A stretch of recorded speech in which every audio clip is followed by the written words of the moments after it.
Buenas tardes a todos, bienvenidos. Veo algunas caras conocidas por ahí, otras no. Para los que no me conozcan, soy Chema Tapia, el responsable de la sección de montaña del Club Pirineísta Mayencos, de aquí de Jaca. Estoy en las oficinas, en la sede de Aragón Aventura, que me ha ofrecido bajar por aquí. Es el que nos está ofreciendo la asistencia técnica para esta videoconferencia. ¿Se me oye bien? Sí, ¿Se me Sí, ve sí, bien? Os sí. rogaría que desconectarais el micrófono y únicamente en el turno al final, o si lo ofrece Javier del Valle, el ponente que ahora paso a presentar, daros la palabra, pues os lo conectabais, pero por evitar interferencias os rogaría que desconectarais los micrófonos. Bien, he escrito 4 letras de presentación que voy a pasar a leerlas para hacerlo más breve y robarle menos tiempo a Javier. Como anunciado, tenemos esta tarde el inmenso placer de presentaros a Javier del Valle, ponente de esta charla sobre climatología en montaña.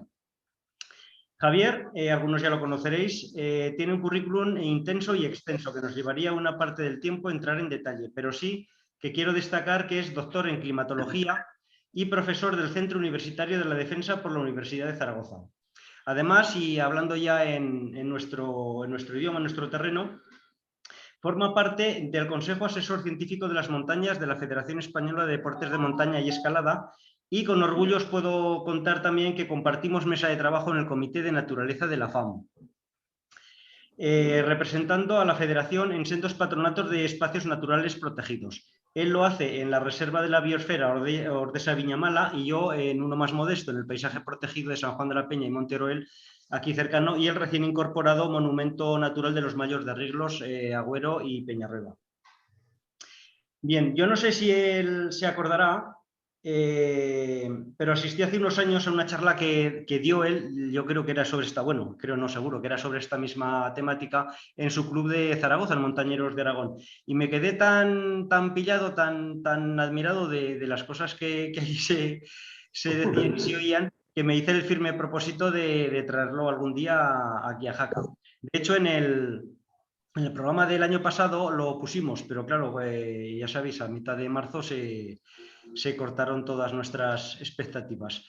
Luego a final de año, cuando quise hacer el de este año, como la situación sanitaria no había cambiado mucho, pues ya desistí de incluirlo. Pero bueno, este tiempo atrás dándole vueltas, pensé que se podría hacer algo como lo que estamos haciendo. Se lo propuse a él y bueno, accedió gustoso, pero ya me advirtió que no era lo mismo hacerlo así que presencial. Y yo le dije que estaba de acuerdo con eso, pero que también era mejor hacerlo así que no dejarlo de hacer. Nada más, no quiero robarle más tiempo. Bienvenidos todos y nos va a ir presentando él la charla y al final pues supongo que tendremos, bueno, supongo no, tendremos un tiempo para poder plantearle nuestras dudas, nuestras inquietudes o si se hace algún pequeño debate hasta que podamos estar. De acuerdo, Javier, todo tuyo. pues muchas gracias, Chema. Gracias por la invitación. La verdad es que para mí es un gusto, porque a mí me encanta hablar de clima de montaña, me gusta muchísimo. Y aunque, por supuesto, la forma presencial es la ideal, esto es mucho mejor que hacerlo. Así que, por mi parte, encantado. Bien, yo cuando doy una charla presencial no me importa en absoluto que me interrumpan para hacerme preguntas, comentarios, pero como este formato es diferente y estáis silenciados, yo creo que lo más operativo es dejar las preguntas y los comentarios para el final. Es mucho más cómodo y entonces pues yo voy a desarrollar la charla y después cuando acabe, pues todo lo que queráis de preguntas, comentarios, curiosidades, pues estaré encantado de hablarlo, ¿de acuerdo? Vamos a ver. Voy a intentar compartir la pantalla y me dice que el anfitrión ha inhabilitado la función de compartir la pantalla de los participantes. Así que la tendrá que habilitar en mi caso, porque si no, no puedo compartir la pantalla. Así que, Javier Garrido, creo que tendrás que habilitar esa opción. Creo que ya está. A ver, vamos a ver. Me sigue diciendo que no. Me sigue diciendo que no. Sí, me sigue diciendo que no, efectivamente. No me deja. Espera, es en seguridad, sí, perdona. Habilitar, compartir, ya está, perdona. Ahora Me sí. acaba de esa opción. Ahora Creo sí, que ahora no hay ya problema. podrás. ¿La estáis viendo, la presentación?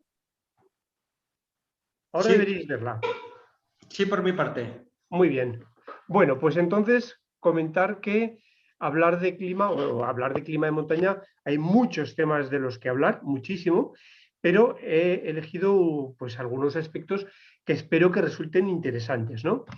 Entonces, en primer lugar, una pequeña introducción sobre cuáles son las características del clima de montaña, aunque en realidad al final hablaré no del clima de montaña, sino de los climas de las montañas, que es mucho más adecuado y mucho más preciso. Pero en líneas generales podemos decir que el clima de todas las montañas es progresivamente más frío a medida que ascendemos, con un gradiente de pérdida de temperatura media de 0,6 grados cada 100 metros. Esto es lo que le llamamos gradiente térmico.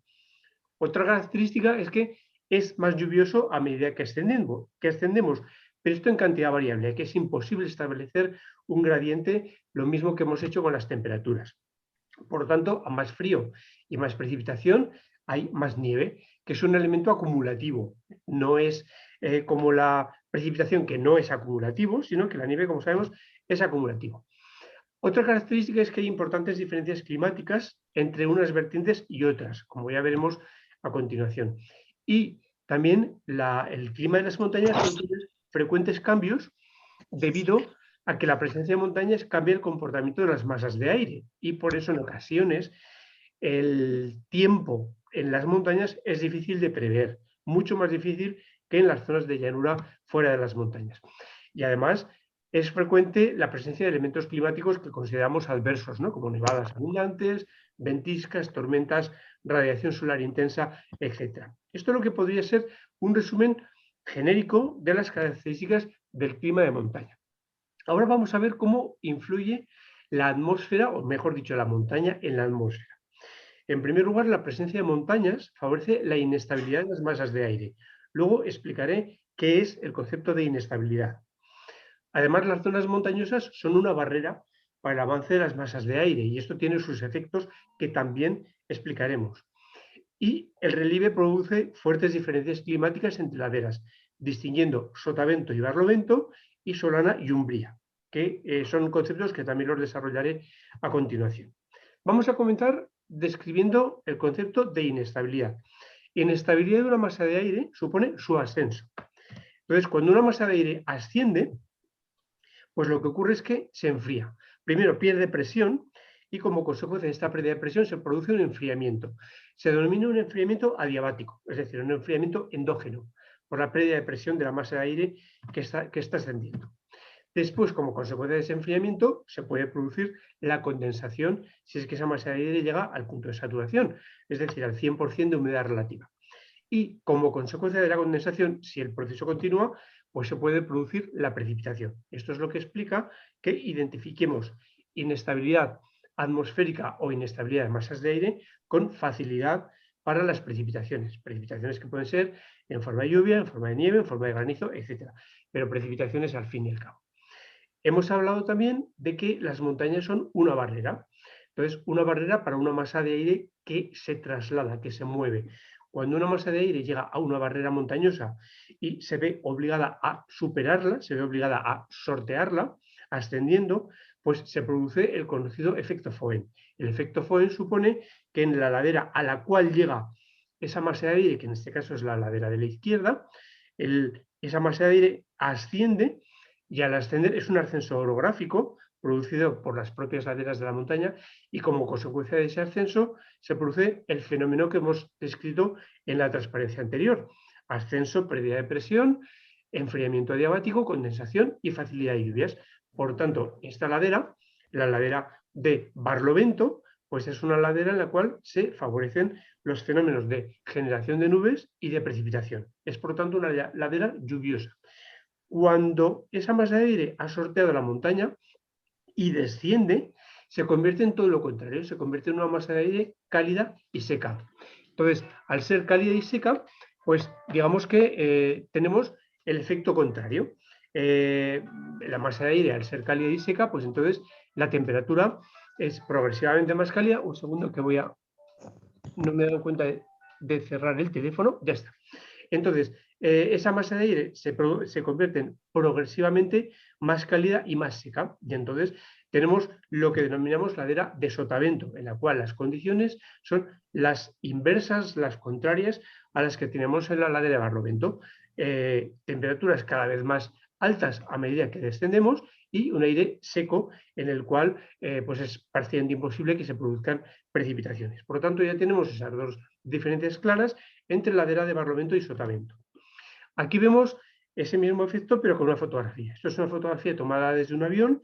Había un ligero viento del oeste, en este caso. Estos son los Andes, es la frontera entre Argentina, que está a la derecha, y Chile, que está a la izquierda, y entraba un poquito de viento del Pacífico. Entonces ese viento tenía que sortear los Andes y vemos perfectamente, muy clara, la diferencia entre la ladera de barlovento al oeste y la ladera de sotavento al este, y cómo más o menos las nubes pues, coinciden con la divisoria montañosa. Tenemos en la vertiente oeste condiciones de formación de nubes.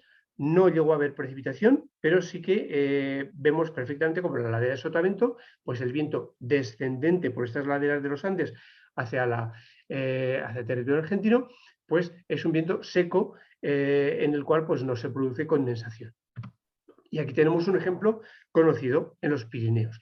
Es una situación con viento del norte, en el cual el macizo de Montepredido, que lo estamos viendo aquí, pues hace de barrera perfectamente clara, en la cual la ladera de barlovento es la ladera norte, en la que más o menos apreciamos las nubes que están acumuladas en la ladera norte, mientras que la ladera sur, desde la cual está hecha la fotografía, pues como vemos, el tiempo es soleado, no se produce acumulación de nubes, no hay precipitación, evidentemente.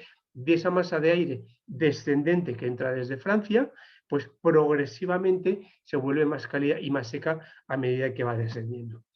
Y aquí vemos exactamente lo mismo, solo que en este caso la ladera de barlovento es la sur y la ladera de sotavento es la norte. Esta fotografía está tomada también en el Pirineo Central, en las proximidades del Ibón de Urdiceto, está tomada desde helicóptero y en este caso soplaba viento del sur, y es la vertiente sur, la vertiente española, la que se convierte en ladera de barlovento, mientras que ese descenso de el aire por la ladera norte, la ladera francesa, pues fíjense cómo se forma una especie de cascada de nubes, pero que en pocos metros desaparece, porque esa masa de aire se convierte en, al ser descendente, pues se calienta y su humedad relativa inmediatamente va disminuyendo, con lo cual pues las nubes evidentemente desaparecen. He puesto esta fotografía en la que la ladera de barlovento es la sur y esta en la que la ladera de barlovento es al norte, porque los conceptos barlovento-sotavento depende de dónde sople el viento. Es decir, no es barlovento el norte o el sur, ni al revés, sino que depende de dónde sople el viento. Depende desde dónde llegue esa masa de aire a la cordillera de la cual estamos hablando. Bien, estas diferencias entre laderas, o mejor dicho, estas diferencias en cuanto a barlovento y sotavento, en función de desde dónde lleguen las masas de aire húmedas más frecuentemente, explican, por ejemplo, pues que la ladera norte del Moncayo, que es la que estamos viendo, sea una ladera muy rica en bosques, robles, hayas, etcétera, que es una vegetación que demanda humedad, que es amiga de los ambientes lluviosos y que necesita una precipitación abundante. ¿Por qué? Porque habitualmente esta ladera es la que se convierte en la ladera de barlovento, en la cual se produce esa acumulación de nubes y esa precipitación. Cuando pasamos a la ladera sur del Moncayo, bueno, esto también es la ladera norte, como vemos, bosques de haya, ambiente con frecuencia nuboso, precipitaciones abundantes, humedad relativa abundante, pero cuando pasamos a la ladera sur, pues nos encontramos con paisajes como este. Este es la ladera sureste del Moncayo. Esta fotografía está tomada a unos 10 kilómetros de esta. Entonces, fijaros cómo en 10 kilómetros cambia el paisaje de una manera absolutamente espectacular. Aquí, pues el mismo paisaje, el propio paisaje nos está diciendo que las condiciones climáticas son secas. ¿Por qué? Porque casi siempre, en la mayor parte de los casos, la humedad se queda en la ladera norte del Moncayo, en la que se generan paisajes como estos, mientras que en la ladera sur del Moncayo, pues la ocurrencia de precipitaciones y de formación de nubes y de nieblas es mucho menor. Bien, es otro paisaje también de esa zona del sur, del sureste, en este caso sureste del macizo del Moncayo, como vemos, pues las diferencias paisajísticas son espectaculares en una distancia, como os decía, de unos 10 a 12 kilómetros en línea recta entre los paisajes del principio y los que estamos viendo aquí. Otro ejemplo, en este caso del Himalaya. Aquí estamos viendo la vertiente sur de la Annapurna. Hace unos años estuve por allí con mi club de montaña, con Montañeros de Aragón, y además fue una expedición organizada por Aragón Aventura, precisamente, y fue todo fenomenal. Bueno, pues en este lugar, en la ladera sur de la Annapurna, evidentemente estamos viendo un paisaje húmedo, lluvioso, aquí llueve mucho. Y si nos vamos a la ladera noroeste de la Annapurna, pues nos encontramos con lugares como este. Esta es la zona próxima a Mustang, no llega a ser Mustang, pero es la vertiente noroeste de la Annapurna. Fijaros cómo el paisaje ha cambiado radicalmente. Aquí estamos hablando de una montaña seca y árida, a pesar de que esta fotografía está tomada a mucha mayor altitud que la anterior. Y yo al principio os he dicho que en las montañas hay un gradiente de precipitación por el cual normalmente llueve más a medida que ascendemos. Bueno, pues justamente aquí os estoy contando lo contrario. Este lugar es mucho más alto que el anterior, pero sin embargo las condiciones climáticas son mucho más áridas, porque aquí estamos en la ladera de sotavento de los monzones. Allí los monzones es el viento húmedo dominante, es un viento que entra del sur-sureste, del Golfo de Bengala, que deja su humedad en la vertiente sur del Himalaya, aquí, y que cuando salta a la ladera norte o noroeste, como es este caso el noroeste del macizo de la Annapurna, pues como vemos, la cantidad de precipitación registrada es mucho menor y el propio paisaje nos está hablando de condiciones áridas. Bueno, hemos hablado también de que en las montañas hay fuertes diferencias en cuanto a la orientación. Esto es debido a la radiación solar. La radiación solar emitida por el Sol, pues como sabemos, una parte es reflejada a la atmósfera, otra parte llega a la superficie terrestre. La cantidad que llega a la superficie terrestre es muy variable, ¿no? Depende de pues, las condiciones del cielo, esté despejado o nublado, la estación, mayor en verano, menor en primavera, la latitud, mayor en el Ecuador y en los trópicos, mucho menor en los polos, la altitud, más intensa en altitud, menos intensa en zonas bajas, y parte de esta radiación vuelve a ser reflejada en el espacio por la superficie terrestre, eso le denominamos albedo.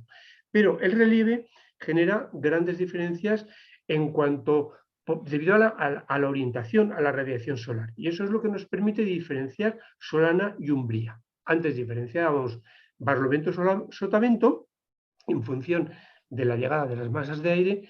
Ahora diferenciamos Solana-Umbría en función de la exposición a la radiación solar.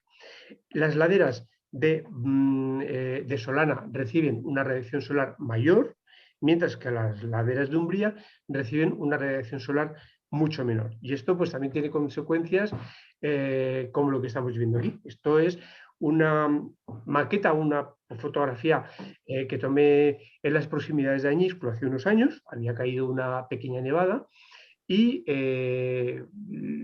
estamos viendo cómo la diferencia entre la Solana y la Umbría es evidente.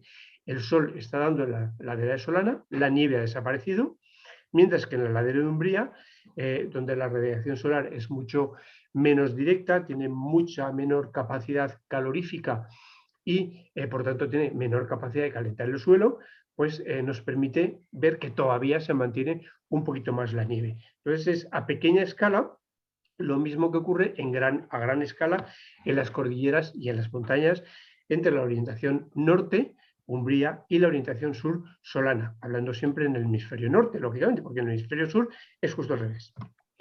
Y esto es lo que permite, por ejemplo, que en los Pirineos, en la ladera norte de Umbría, se mantengan algunos glaciares todavía activos, que estamos viendo en esta fotografía, la cara norte de Monte Perdido, en la cual tenemos dos glaciares, el glaciar inferior, que tiene unos 30 hectáreas aproximadamente, y el glaciar superior, que es un poquito más pequeño, tiene unas 10 hectáreas más o menos. Todos los glaciares de los Pirineos los tenemos en esta orientación, en la ladera norte.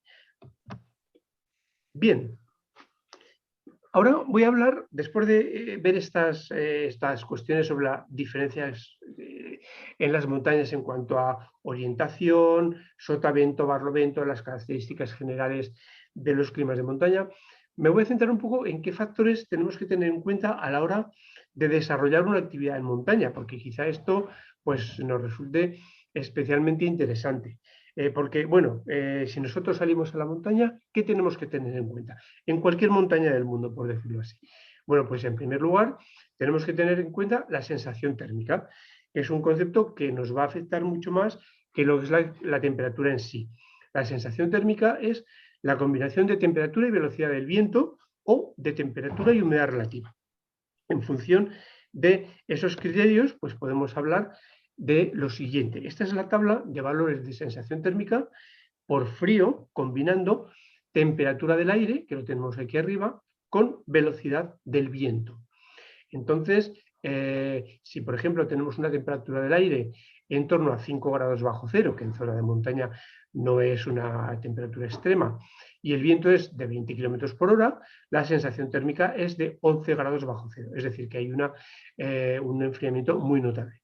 Fijaros cómo a medida que las temperaturas van bajando y la sensación y el viento va aumentando, lógicamente la sensación térmica va bajando hasta que llegamos a situaciones de riesgo de congelación suave, leve, intenso o extremo en condiciones en las cuales ya se combinan temperaturas extremadamente bajas con velocidad del viento muy altas. Es uno de los problemas, por ejemplo, más graves, el problema más grave a la hora de afrontar expediciones a 8000, a cumbres del Himalaya, ¿no?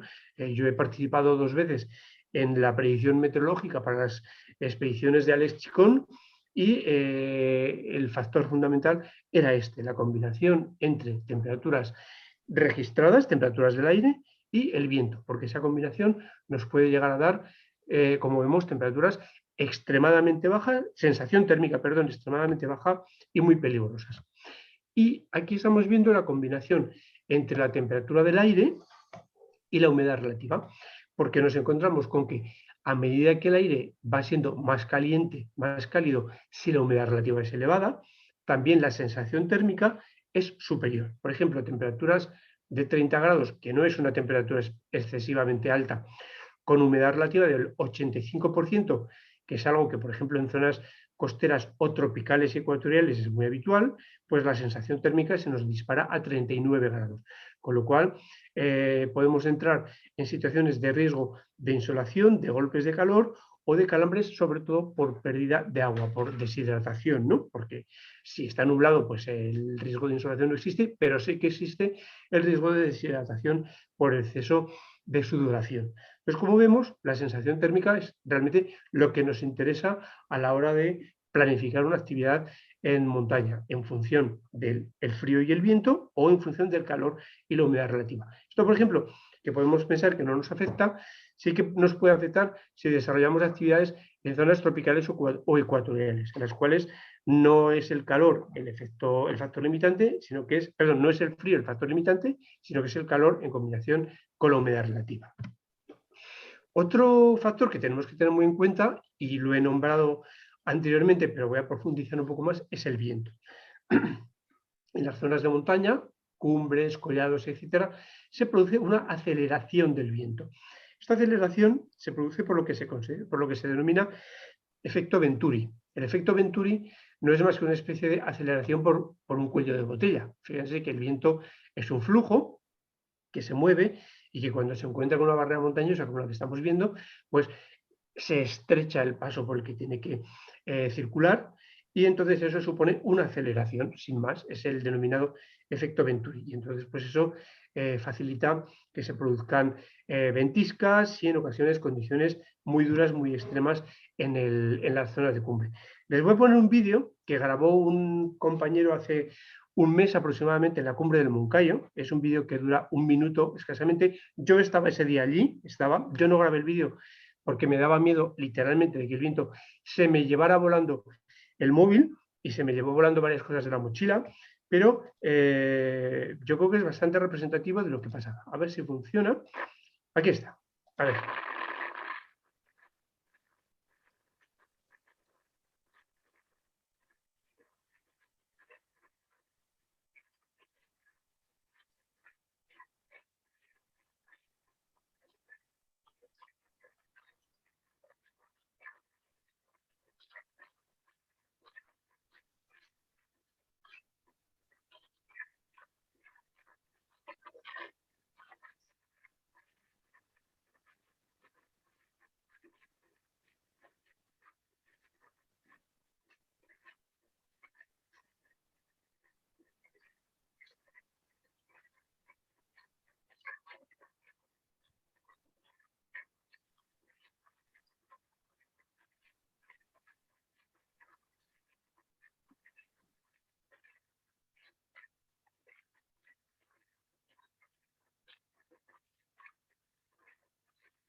Bueno, como les comentaba, yo estaba allí ese día, lo sufrí y tuve que llegar, lo mismo que los que aparecen en el viento, literalmente a gatas hasta la cumbre del Moncayo porque nos tiraba. Entonces, esto es un factor que en algunas montañas, como el Moncayo y otras montañas del mundo, porque cada montaña es un mundo, pues puede convertirse también en un factor enormemente limitante de las actividades. Paso a hablar de las masas de aire. Las masas de aire son sectores de la atmósfera que tienen unas características térmicas y de humedad similares. Las masas de aire no son estáticas, se mueven y cuando avanzan, cuando se desplazan de un sitio a otro, pues generan los frentes. Las masas de aire siempre van de anticiclones a borrascas en todo el planeta. En el hemisferio norte el sistema de circulación es este, el que tenemos en la parte superior, y en el hemisferio sur también van de anticiclones a borrascas, pero con un sistema de giro a la inversa. ¿De acuerdo? Por lo tanto, esto lo tenemos que tener en cuenta a la hora de analizar un mapa de tiempo en si estamos en el hemisferio norte o en el hemisferio sur. Estas son las principales masas de aire que afectan a España. Básicamente son masas de aire árticas, polares. Las árticas son siempre iguales, muy frías y secas. Las polares, cuidado, las polares no vienen del polo, vienen del frente polar, que son más o menos las latitudes del Mar del Norte, Islas Británicas, norte de Alemania, más o menos por ahí, y pueden ser continentales o marítimas. Cualquier masa de aire polar es fría, aunque no extremadamente fría. Si es continental, es fría y seca, y si viene del mar, es polar marítima, sería fría y húmeda. Las tropicales, que vienen de latitudes más al sur de la península ibérica, o si vienen del continente, al sur de nosotros tenemos el continente africano, por lo tanto, si vienen de África serían tropicales continentales, cálidas y secas, pero si vienen del océano Atlántico al sur de la península, pues serían tropicales marítimas, lógicamente cálidas y húmedas.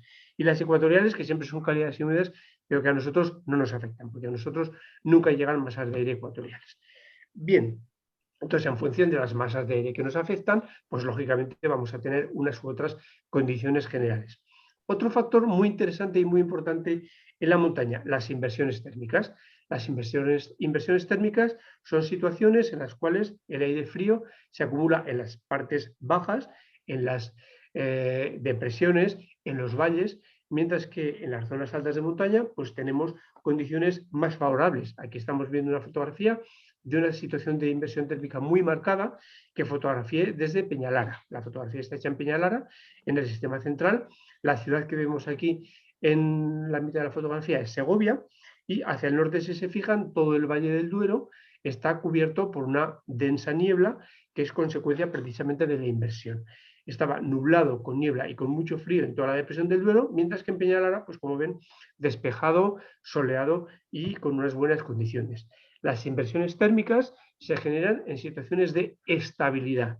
Antes les he hablado del concepto de inestabilidad, pues el concepto de estabilidad es justo el inverso. Es aquella situación en la cual las masas de aire tienden a bajar, no a ascender, sino a bajar. Y entonces, pues el aire frío se acumula en las depresiones, como estamos viendo ahí o como estamos viendo aquí, en la cual este pico que asoma por aquí es Peñaroel. Y entonces, pues esta fotografía está tomada subiendo al Bisaurín, y en esta circunstancia, pues prácticamente todo el Valle del Ebro, incluyendo la Jacetana y la Canal de Verdún, como ven, estaba cubierta por niebla, consecuencia de esa situación de inversión térmica, y el día por encima de ese nivel de inversión térmica, pues como ven era magnífico, soleado y muy buena temperatura para hacer alta montaña. Esto hay que tenerlo en cuenta porque para hacer alta montaña, como les digo, las inversiones térmicas nos regalan días magníficos incluso en pleno invierno. Y otra situación de inversión térmica, en este caso en el Sobrarbe. La fotografía está hecha desde las laderas de Peñamontañesa, y esta la voy a poner en comparación con una siguiente que es justo lo contrario.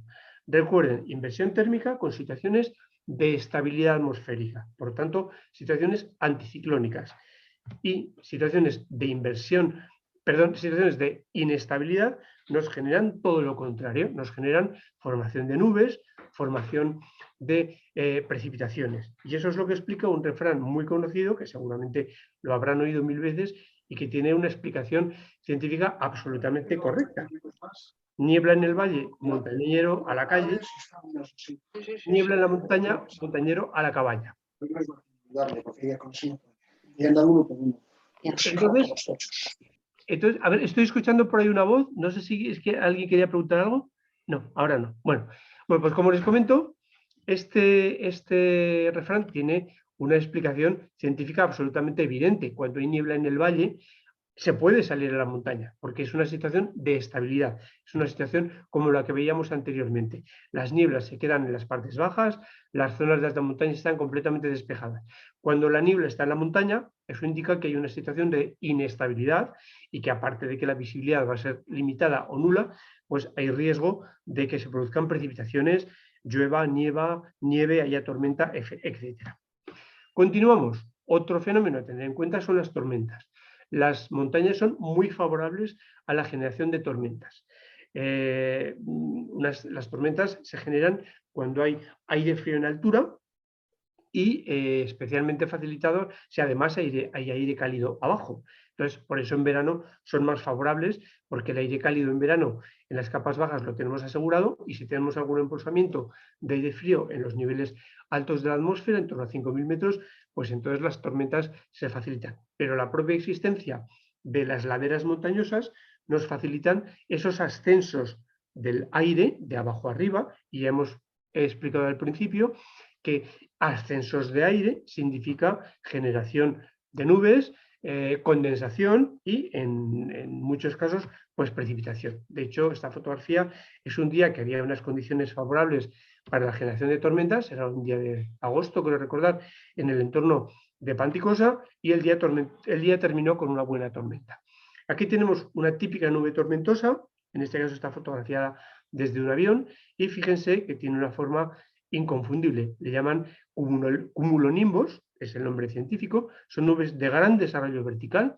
Desde su base hasta la altura pueden tener 8 o 9.000 metros de altura, y tienen forma de yunque. Si se fijan, pues tiene una especie de forma de yunque. En la parte superior se ensancha, pero terminan de forma radical, plana, de una manera muy homogénea, por decirlo así, porque han llegado al límite superior de su posibilidad de ascenso, que es la estratopausa. Pero pueden tener un desarrollo vertical muy, muy grande. Por eso, en ocasiones, en las predicciones de tiempo, se les denomina a estos cumulonimbos nubes de desarrollo vertical. Son, como digo, generadoras de tormentas. Son las nubes asociadas a las tormentas.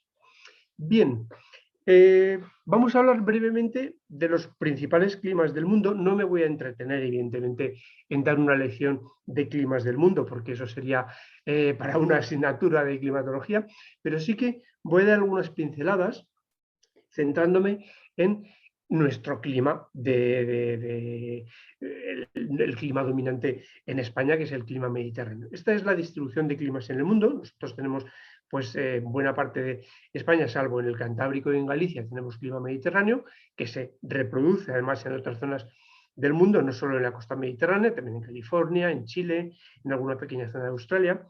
Y esta es una distribución muy básica de climas en el mundo. Climas cálidos, tenemos ecuatoriales, tropicales y desérticos cálidos, aunque también hay desérticos fríos.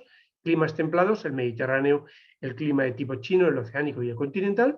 Y climas fríos, el polar, el de alta montaña. También podríamos incluir el desértico frío. Esto es una clasificación muy básica. Y, como les decía, pues voy a explicar brevemente cómo es el clima mediterráneo y cómo las montañas influyen sobre el clima mediterráneo, a modo de ejemplo, ¿de acuerdo? A modo de ejemplo. Bueno, el clima mediterráneo básicamente tiene unas temperaturas que son veranos cálidos y secos. Esa es la característica fundamental del clima mediterráneo.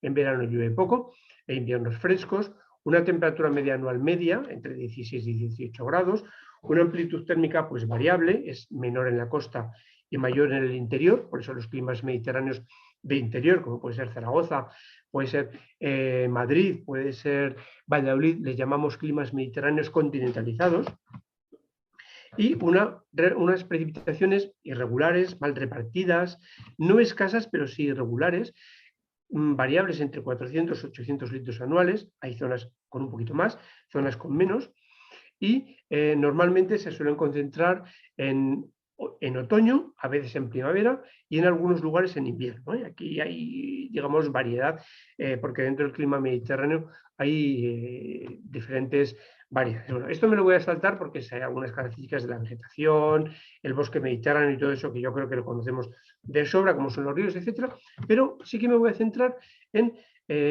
dos ejemplos simples. El clima de Valencia es un clima típicamente mediterráneo. Vemos como en este caso las lluvias se concentran sobre todo en otoño, pero sobre todo el verano es seco, eso es fundamental. Y otro ejemplo que he puesto Atenas, pues porque también es un clima mediterráneo típico, que en este caso, por diferenciarlo de Valencia, pues las lluvias, como vemos, las máximas son en invierno, pero también observamos como el verano es el periodo seco. Entonces, ¿qué pasa cuando tenemos unas montañas en una zona de clima mediterráneo? Bueno, pues que la presencia de montañas, como decía antes, nos van a transformar ese clima.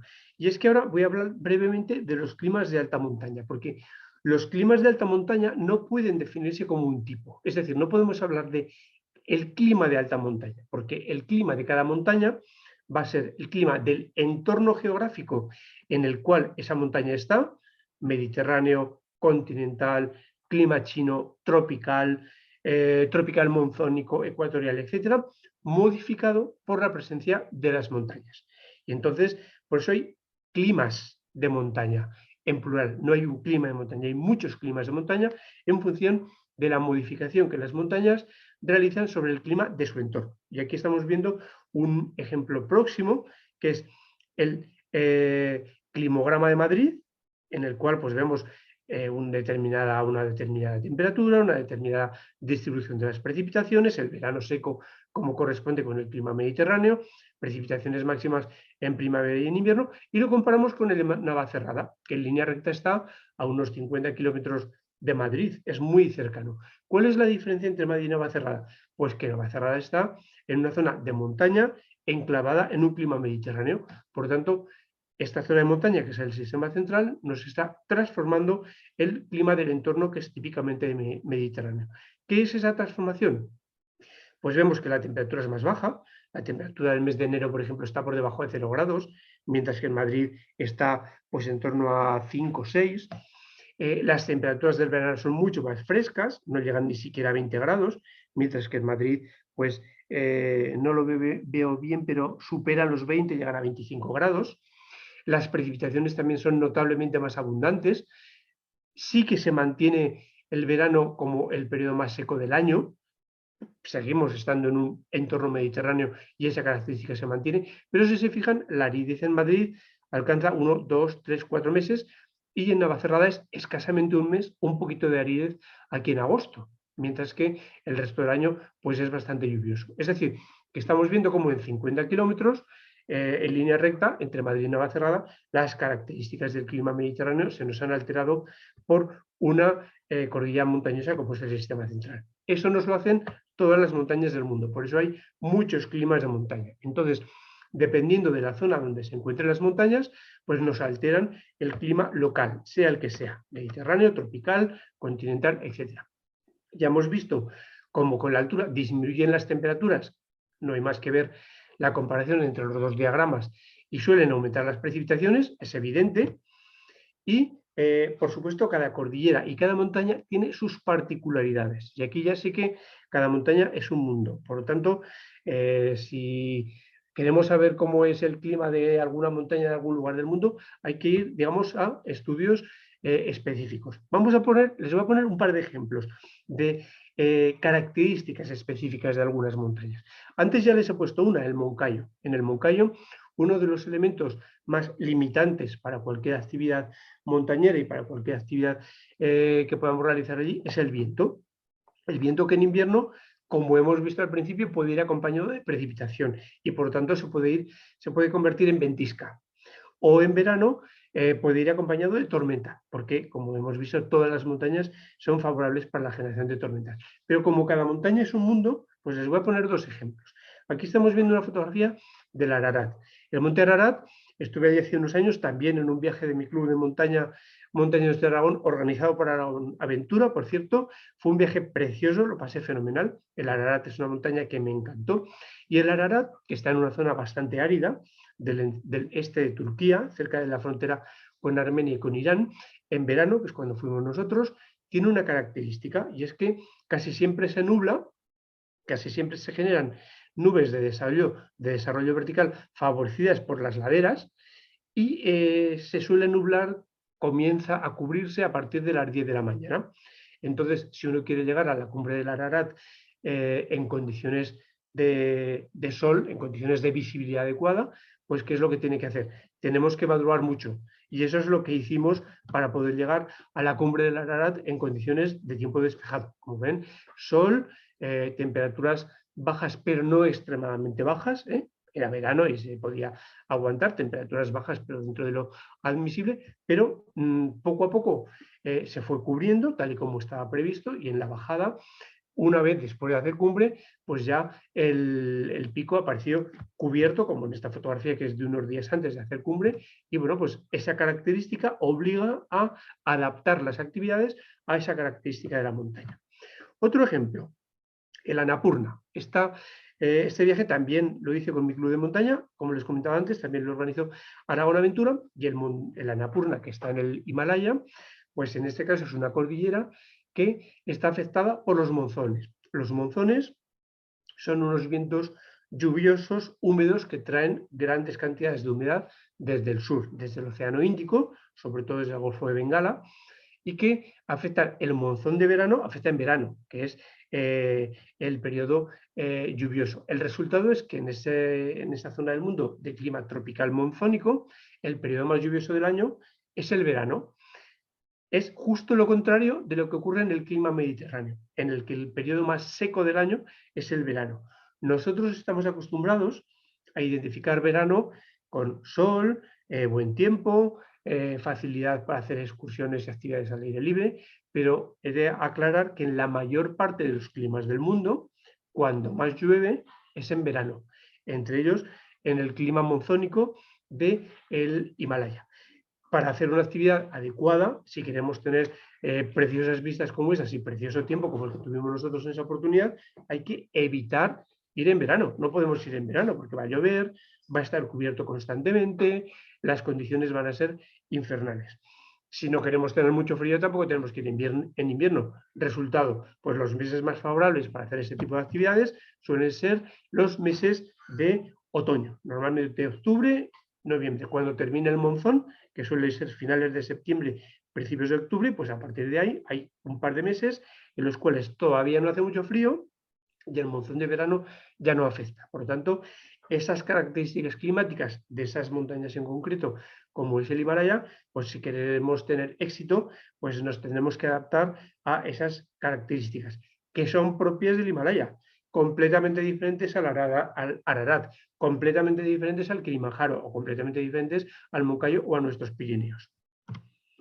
Bien, como conclusiones, para dejar tiempo para que pregunten y haya comentarios y veremos también algunas cuestiones de internet que creo que les pueden ser útiles, pues tengo que decir, primero, las zonas de montaña presentan características climáticas diferentes a las de su entorno.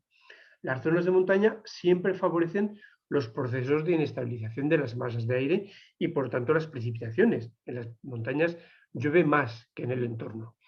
En las zonas de montaña se generan diferentes condiciones climáticas en función de la altura y la exposición de las laderas al sol y a los diferentes vientos. Esto le solemos llamar microclimas, que lo he escrito mal, es microclimas.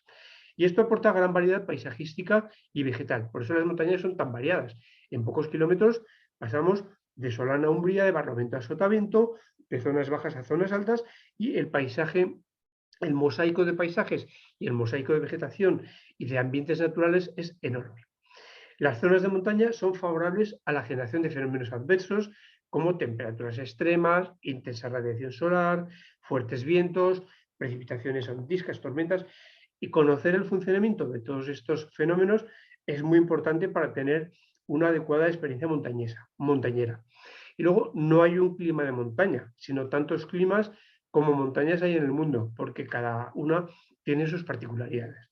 He hablado de la particularidad del Moncayo con el viento, de la del Ararat con cómo se cubre habitualmente de nubes a partir de las 10, 11 de la mañana, o cómo el clima del Himalaya desaconseja completamente ir en verano. Bueno, pues cada una tiene sus particularidades. Y aquí tenemos algunos recursos que les pueden resultar útiles a la hora de encontrar información. Primero, para los que les interese y les guste mucho el tema del clima de montaña, esta página de AMETSE pues tiene un foro que está muy bien, en el cual hay muchísima información. AMETSE, amigos de la meteorología del sureste de España, es gente sobre todo de la zona de Valencia, Alicante, Murcia, Almería, Granada, que tienen una página magnífica con un foro en el cual hay muchísima información. No es específico de clima de montaña, pero se habla mucho de clima de montaña y hay muchísima información. Esto se lo recomiendo sobre todo para aquellas personas que les guste, que les interese el tema de la climatología, que quieran profundizar, que quieran pues, entrar en foros y eso, y les va a gustar mucho. Después, la página de AEMET, bueno, pues yo creo que es conocida por todos, sus predicciones son correctas y bueno, pues ahí está bien conocida por todos. Y también, pues, bueno, este es el acceso directo al foro de AMETSE, de Amigos de la Montaña del Sureste, de Amigos de la Meteorología del Sureste de España. Pero esta página, por ejemplo, para aquellos que les gusten los mapas de tiempo, Meteoffice es la página web del Servicio Meteorológico Británico y es muy buena para los que sepan interpretar los mapas del tiempo. ¿Por qué? Porque nos da la situación sinóptica de mapas de tipo a 3 días. Hoy, por ejemplo, es 15 de abril. Si vamos avanzando, nos va dando cada 12 horas, las 12 horas de hoy, las 0 horas de esta noche, las 12 horas del viernes. Pues, por ejemplo, queremos ver las 12 horas del sábado. Pues a las 12 horas del sábado, si queremos hacer una actividad montañera, esta es la situación atmosférica prevista para las 12 horas del sábado 17. Vemos que hay una entrada de viento del norte-noroeste con altas presiones, con anticiclón. Eso significa un tiempo fresco y seco, por lo tanto, bueno para hacer actividades de montaña. Y si seguimos, pues tenemos hasta las 12 horas del domingo, en el que las condiciones siguen siendo parecidas, muy similares.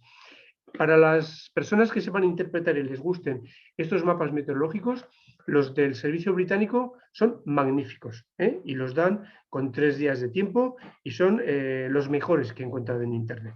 O sea que muy recomendable. Y después también esta página, perdón, me he adelantado, esta página también es muy buena, es Wetterzentrale, es una página alemana en la cual tienen un montón de mapas en los cuales, por ejemplo, pues en este se puede poner en español, yo aquí lo he puesto en español, pues aquí, por ejemplo, es el mapa de precipitaciones y es un modelo a 9 días. Lo podemos, por ejemplo, poner cada 12 horas y entonces podemos ver las manchas azules son las zonas con riesgo de precipitación, más intensa cuando más azul intensa. Podemos hacer que corra y vemos cuál van a ser la evolución de las precipitaciones, la zona de lluvias y qué día pues va a llover. Por ejemplo, pues vamos a verlo desde el principio. Y aquí, por ejemplo, ese día, a ver que se pare, ese día, vamos a echarlo para atrás, pues ese día, por ejemplo, hay riesgo de lluvias generales en casi toda España, incluido los Pirineos. ¿Qué día es? Pues es el viernes 30 de abril. Bueno, pues ya sabemos que según este modelo, que es a 9 días, el viernes 30 de abril, en principio no es un día muy adecuado para ir al Pirineo, y mucho menos en este día que es el mismo día, el viernes 30 de abril a 0 horas, porque lo he puesto cada 12 horas, porque parece que hay lluvias generalizadas en todo el Pirineo en el viernes 30 de abril por la noche del jueves al viernes. Entonces, es bastante bueno, funciona bastante bien. Nos da muchísima información. Por ejemplo, para los que les guste también ver cuál es la situación en altura, pues si vamos al mapa de 5.000 metros, que es este, pues nos da la acumulación de masas de aire frío y cálido, y cuanto más aire frío tengamos en la altura, aire frío con colores verdes y azules, pues más inestabilidad. Y cuanto más aire cálido tengamos en la altura, pues más estabilidad. Es decir, para el que le guste bucear en todo esto, esto también es un modelo a 9 días, podemos ver la evolución, pues vemos perfectamente cómo van evolucionando las masas de aire frío y cálido en altura. Entonces, como les digo, también una página web muy, muy interesante, con cantidad de información, pero de mucha calidad. Y bueno, pues con esto yo he terminado la exposición, les doy las gracias, muchas gracias por la atención, muchas gracias al Club Mayenco y a Aragón Aventura por el soporte técnico, y paso por lo tanto pues a comentarios, preguntas, dudas, que yo creo que puede ser muy, muy interesante y muy enriquecedor. Entonces, Vamos a ver si salgo de la pantalla. Ya está. Ya está. Pues muchas gracias, Javier. Ha sido muy interesante la exposición. Muchas gracias. Supongo que habrá por ahí alguna duda, alguna pregunta. Yo quisiera hacer un par de apreciaciones. Con esto que has terminado hablando de los recursos de Internet, y te quería preguntar tu opinión, porque no sé si es impresión mía o no. Las predicciones de AEMET, que me da a mí la impresión, la sensación de que son como un poco tirando a malas. No sé por qué, pero comparándola con otras predicciones en otras páginas, siempre ves que, joder, que dan más agua o más tiempo de agua o más porcentaje o más posibilidades. ¿Tienes esa impresión tú? Y si eso es así, ¿a qué puede deberse? Pues yo también tengo esa impresión. Yo también tengo esa impresión. ¿Y a qué puede deberse? Yo creo que es porque intentan curarse en salud, porque ha habido algún caso de denuncias, protestas, porque han anunciado buen tiempo y luego hecho mal, o al revés, ¿no? Al revés. Y entonces se intentan curarse en salud e intentan disminuir pues la accidentabilidad o el riesgo cargando un poco las tintas. Pero yo también tengo esa sensación, ¿eh?, de que a veces cargan un poquito las tintas en las predicciones. Yo llego a pensar si podrían estar conchavos con las compañías de seguros. No sé si se puede ir tan lejos o no, Pues no lo pero sé, la verdad es que son un no poco lo sé, fatalistas, sí. no lo sé, pero sí que son un poco tremendistas. Sí, sí, yo también tengo esa sensación. De hecho, a ver, yo personalmente no suelo consultar a EMET. No es que sea una mala página, ¿eh?, y no quiero ni mucho menos criticar a la Agencia Estatal de Meteorología, pero yo no suelo consultar a EMET. Pero claro, porque, a ver, yo tampoco necesito que me den las predicciones muy, muy masticadas. Yo viendo el modelo alemán y el modelo británico hago mi propia composición de lugar y más o menos ya sé cómo va a funcionar. Pero a las personas que les gusta tener una predicción muy, muy, muy hecha, sí que es verdad que digo, ojo, porque el 80 o 90% de precipitaciones de AEMET en otros modelos se rebaja al 40-50% y sí que tienden a cargar un poquito. Sí, sí. Y la otra cosa que quería comentar al hilo de lo que has hablado del clima en el Himalaya, el clima monzónico, en la época del año más propicia, yo quería apuntar, bueno, entiendo que muchos de los presentes lo sabrán también, que no ocurre lo mismo en la parte más occidental del Himalaya, en la cordillera del Karakorum, vamos, la cordillera, en toda la parte del Karakorum, que está más alejada de los monzones, y entonces ahí las expediciones sí que se organizan más en verano que en otra época. Aunque bien es verdad que como está el clima y la atmósfera estos últimos años tan revuelta, pues también ha habido casos, quiero decir, que ha habido inundaciones en la parte de Pakistán, donde es la cordillera del Karakorum, también ha sido provocada por los monzones, o sea que tampoco te puedes fiar mucho, pero en regla general allí no llegan tanto, se puede ir más propicio ir en verano allí, más seguro el tiempo. Así es, el Karakorum es diferente del Himalaya en cuestiones climáticas. El monzón llega muy débil, pero en cambio sí que a veces llegan temporales y lluvias procedentes del mar Caspio, relacionadas con el frente polar. Es otra cosa el Karakorum. Por eso os decía que climáticamente cada montaña del mundo es completamente diferente, es muy diferente. Varía según la latitud, según la distancia al mar, según en qué zona climática está. Ya he comentado, pues según sea clima continental, tropical, mediterráneo, oceánico. Varía también en función de, por supuesto, de la altitud. Son muchos factores. Por eso que cada clima, cada montaña es un mundo. Y si nos centramos en las montañas españolas, igual, exactamente igual. Os he puesto 3 ejemplos, Moncayo, Arará de Himalaya, pero vamos, si nos centramos en las montañas españolas, exactamente igual. La variedad es enorme, enorme.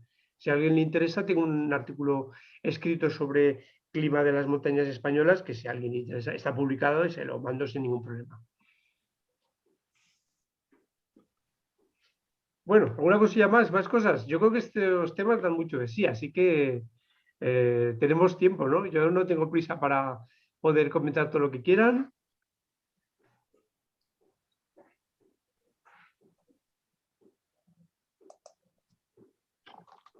Hola, yo soy Aurelio, aunque pone Diego en el nombre. Muy Yo bien. una pregunta, más allá, a la hora de preparar una salida en montaña, más allá que simplemente consultar el parte meteorológico que puedes encontrar o en AEMET o en cualquier otra agencia meteorológica de las que hay accesibles en Internet, y sin, por supuesto, sin llegar a entrar en los detalles de un experto en climatología, que yo no lo soy, ¿qué más podemos hacer? O sea, yo no me siento realmente muy cómodo simplemente entrando y viendo, bueno, pues mira, para el sábado dan lluvia y un viento de 30 kilómetros por hora. Pero bueno, tampoco tengo recursos como para poder interpretar correctamente. No sé si tienes algún consejo o puedes decirnos dónde podríamos acudir para un poquito mejorar los conocimientos. Ya te digo, siempre a un nivel, pues muy amateur, ¿no? Pues yo recomiendo seguir un poco, hacer un poco el seguimiento de lo que está ocurriendo en la atmósfera con el tiempo. Eso te da mucha información. Y luego también intentar pues, ver cuáles son las características de cada montaña, ¿no? Y de cada cordillera. Por ejemplo, vamos a ver, por poner un ejemplo, en invierno hay veces que hay un tiempo muy malo en el Pirineo, que tenemos ganas de salir al monte, y bueno, pues yo siempre tengo lo que llamo unas montañas recurso, que es cerca de Zaragoza, la Sierra de Algairén, la Sierra de la Virgen, la Sierra de Vicor, que son zonas en las cuales si hace mal tiempo en el Pirineo es muy raro que haga mal tiempo y que si te pilla un mal tiempo va a ser mucho más soportable, con lo cual las posibilidades de poder hacer una actividad de montaña con éxito son mucho mayores. Porque como cada montaña es un mundo, pues una situación de lluvia en el Pirineo, incluso de lluvia fuerte o de nevada, no tiene por qué ocurrir lo mismo en las montañas del sistema ibérico, porque son mundos absolutamente diferentes, el Pirineo y el sistema ibérico, ¿no? Y después, eh, yo siempre recomiendo ser prudente, pero no ser tampoco excesivamente prudente, porque a veces cuando te dice, mañana hay un 40% de posibilidades de lluvia, por ejemplo, quiere decir que si no, quiere decir que el 40% de posibilidades de lluvia en cualquier momento del día. No quiere decir que vaya a estar todo el día lloviendo.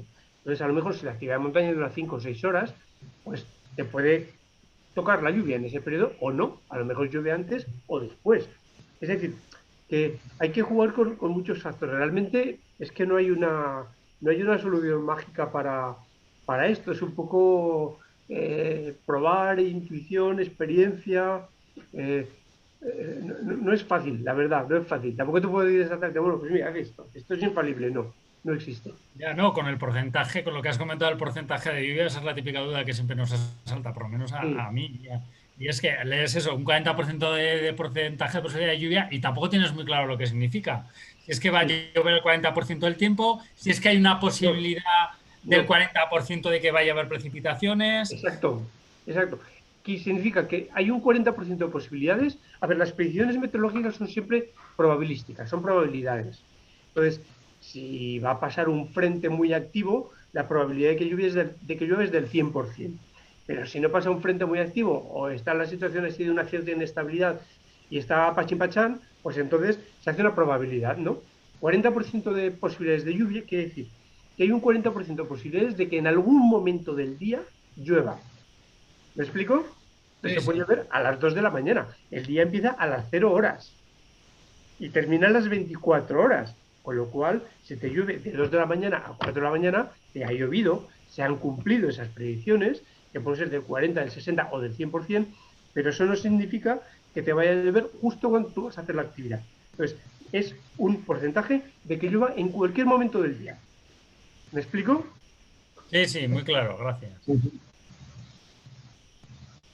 Hola, buenas tardes. Muy Oye, buenas. una cosa, a ver, hablando, como has comentado antes, lo de Barlovento y Sotavento, nos chocó mucho, nos llamó mucho la atención cuando estuvimos hace 2 años por el Atlas, que en el Magún no hay ni Barlovento ni Sotavento, es todo un verdadero pedregal. Entonces, ¿hay alguna causa por eso o porque o no llegan ahí bien las nubes? A ver, el barlovento o sotavento depende de desde dónde venga el viento.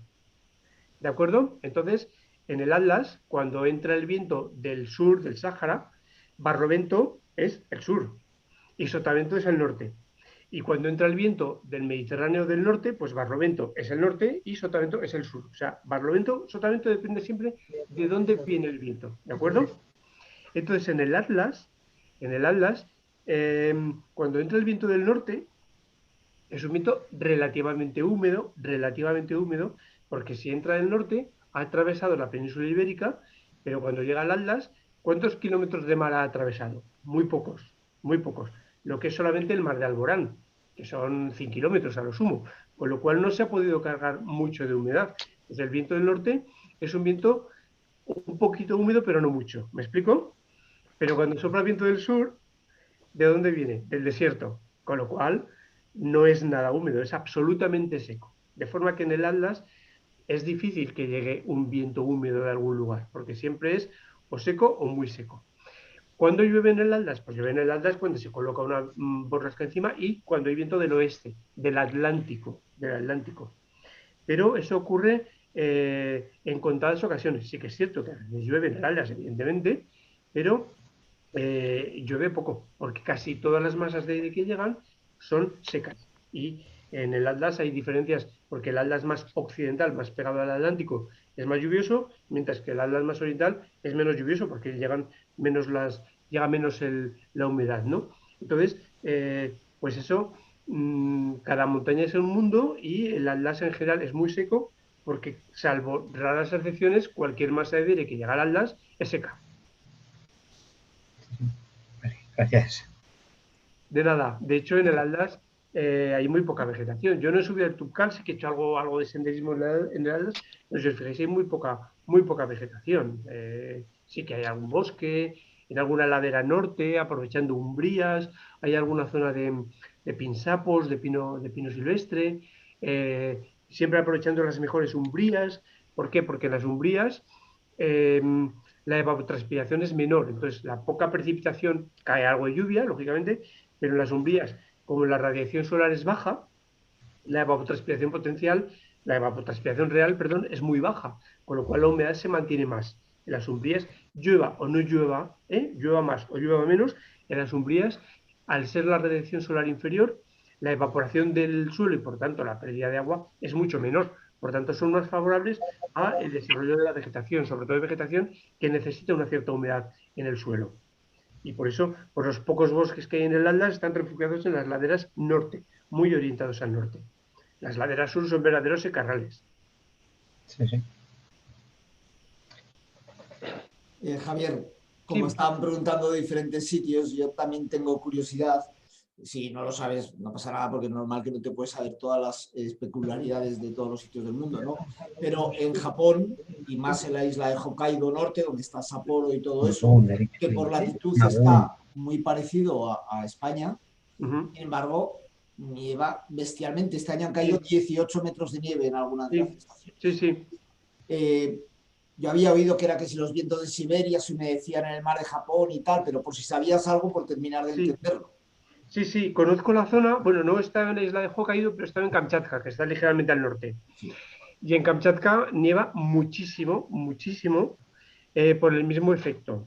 Entonces, tiene su explicación. A ver, tanto Kamchatka como Japón están en la ladera, en la vertiente este de un continente, la vertiente este del continente asiático. Entonces, en invierno, allí, en Asia se genera un gran anticiclón en invierno, que es el anticiclón siberiano. En los anticiclones el aire gira en sentido de las agujas del reloj, de forma que impulsa masas de aire del norte-noroeste a Kamchatka y a Japón, a la isla de Hokkaido. Son masas de aire bastante frías, pero que se cargan de humedad cuando atraviesan todo el mar del Japón y todo el mar de Ojotsk, que es el que está entre Kamchatka y Siberia. Entonces llegan tanto a Kamchatka como a el Japón muy frías, o bastante frías y húmedas. Pero es que además hay otra fuente de humedad, y es la corriente fría de Oyashiro, que pasa por las costas de Japón, por el norte de las costas de Japón, y la corriente cálida de Kuroshio, que lame las costas sur del Japón, y entre las dos aportan humedad. Con lo cual, ¿qué tenemos? Aire frío, procedente de Siberia, que se carga de humedad en el mar del Japón y en el mar de Ojotsk, y encima las corrientes de la costa japonesa que nos aportan todavía más humedad. El resultado, el cóctel es perfecto para que nieve, porque tenemos los ingredientes perfectos para que nieve mucho. Aire frío, inestabilidad, porque en esa zona se suelen en general borrascas intensas y fuentes de humedad inagotable, como es el mar. Entonces, nieva a patadas. De hecho, en Sapporo hubo una Olimpiada de invierno hace muchos años, las Olimpiadas de invierno en Sapporo, y la cantidad de nieve que cae en Hokkaido y en Kamchatka es bestial, pero absolutamente bestial. Gracias. De nada. Javier, del Valle. Últimamente se está viendo estos últimos años que las borrascas en la península ibérica, bueno, yo me acuerdo hace muchos años cuando Mariano Medina presentaba el tiempo en televisión española, que siempre decía lo mismo, lluvias en Galicia y el resto de España buen tiempo. Eso yo creo que ha cambiado sustancialmente, estamos hablando de hace 50 años. Sí. Ahora las borrascas atlánticas bajan muchísimo más, ahora entran precipitaciones mucho más por el sur que por el norte. Hace unos años en Teruel no llovía y en el Pirineo sí, ahora es todo lo contrario, todas las borrascas entran por abajo, las frías que entran con nieve y las más cálidas que es agua. ¿Eso es debido al cambio climático o es una cosa aleatoria? Eso es algo aleatorio, pero sí que es cierto, a ver, sí que hay que explicar que en invierno las borrascas, que son borrascas del frente polar, asociadas con el frente polar en invierno baja de latitud, ¿de acuerdo? Entonces es normal que en invierno, pues las borrascas del frente polar de vez en cuando entren por el estrecho de Gibraltar. Entonces llueve mucho en Extremadura, llueve mucho en Andalucía y llueve en el Atlas. Yo os decía antes, en el Atlas no llueve casi nunca, pero a veces llueve. ¿Cuándo llueve? Cuando esas borrascas de las que tú estás hablando, que bajan en latitud, entran del Atlántico al Mediterráneo por el estrecho de Gibraltar. Entonces eso ocurre de vez en cuando, sobre todo en los meses de invierno. Antes también ocurría de vez en cuando, porque si no en Andalucía no hubiera llovido, no llovería nunca. Esas son las situaciones de tiempo que producen lluvia en Andalucía y en Extremadura. Y de hecho, a ver, hay que explicar que Andalucía, por ejemplo, es bastante lluviosa. En contra de lo que a veces se piensa, es bastante lluviosa. Lo que ocurre es que cuando no llueve en Andalucía es en verano, porque es un clima mediterráneo típico y como hemos visto en el clima mediterráneo típico, el verano es muy seco, pero en Andalucía en invierno llueve y en primavera llueve y en otoño llueve. Y es precisamente por eso, por esas borrascas que bajan mucho de latitud. Sí que es cierto que se está observando una mayor frecuencia de borrascas que bajan bastante en latitud y de hecho desde hace muchos años no hay sequías en Andalucía, precisamente por esto. Pero el cambio climático lo que nos venía a decir era justo lo contrario. O sea, el cambio climático, la teoría del cambio climático, que yo soy bastante escéptico, lo que venía a decir es que el clima de la península ibérica se iba a desertizar, el frente polar iba a estar más al norte, que los frentes no iban a llegar al sur y que solamente iba a llover en el norte, mientras que el sur de la península se iba a desertizar. Y lo que está ocurriendo es todo lo contrario. ¿Me explico?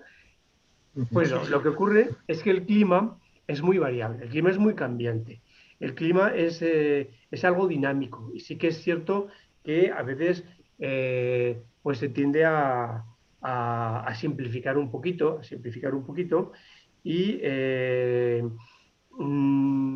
si nosotros analizamos el clima, por ejemplo, de ahora, lo comparamos con el de hace 50 años o lo comparamos con el de hace 200 años, ha cambiado muchísimo y seguirá cambiando. Es decir, no podemos pensar que el clima va a ser algo fijo, estable y que hacemos un estudio de 30 años y que el clima va a ser siempre igual. No, no, para nada. El clima va a cambiar muchísimo.